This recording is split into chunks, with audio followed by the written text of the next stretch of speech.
Hello, I'm John, the Warhammer Modeler, and welcome to my March Hobby Roundup. Now, this month I've been quite busy with work, so I haven't been able to get as much hobby in as I'd like, but I have made something, finished converting something, and painted something. So let's take a look. So firstly, the things that I made from Forge World are two of the Necromunda models that they recently released, the Slopper and the Scabber. If we take a look at these, they're really nice models. So first, the Scabber. You can see he's got all of the items that he's selling under his coat, as well as his shotgun hanging under his arm. Really nice characterful model. Goofy grin on his face. Really like this one. Hopefully I'll paint this one up soon.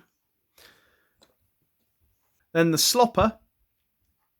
This cook who's been eating quite a bit of his own mysterious food. Not quite sure what he's slicing up or what is in his cauldron on the back of his back, his hot pot that he's cooking from. But again, a really characterful model. I like the way that this one could be the basis of quite a few Nurgle conversions or something like that. But again, another really characterful model, this one.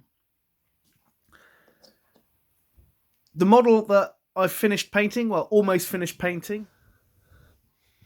So here we have the Forge World Subnauticon for Necromunda. I started building this back in February, but got round to doing a lot of the paint work this month. I haven't got the base done yet, but that's something I'll be looking at doing when I do the other members of the siphoning delegation.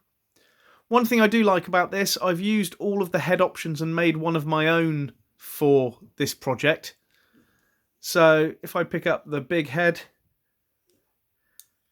that just fits in with a magnet. So we've got the large head on that one. We've got the small head, again with a magnet. Goes in, so we've got that small head just there. And then finally, I cut down one of the Renegade Ogre heads. So it's a bare head of an Ogre. So I could use this guy as an Ogre character rather than the Subnauticon if I wanted to. If I'm thinking of doing, say, a themed battle or something like that. There are a few more things I'd like to do with this one. Maybe put some transfers and things on it. And like I said, I've still got to do the base. But I like the way that it turned out so far. I might add, as I said, a few little details here and there as I do the rest of that team. And finally, the model that I've been working most on this month and is now ready to paint is my conversion of Karloff Valois. I produced a whole video series on converting this character for Necromunda. If you haven't seen it, it's worth checking out if you're interested in conversions.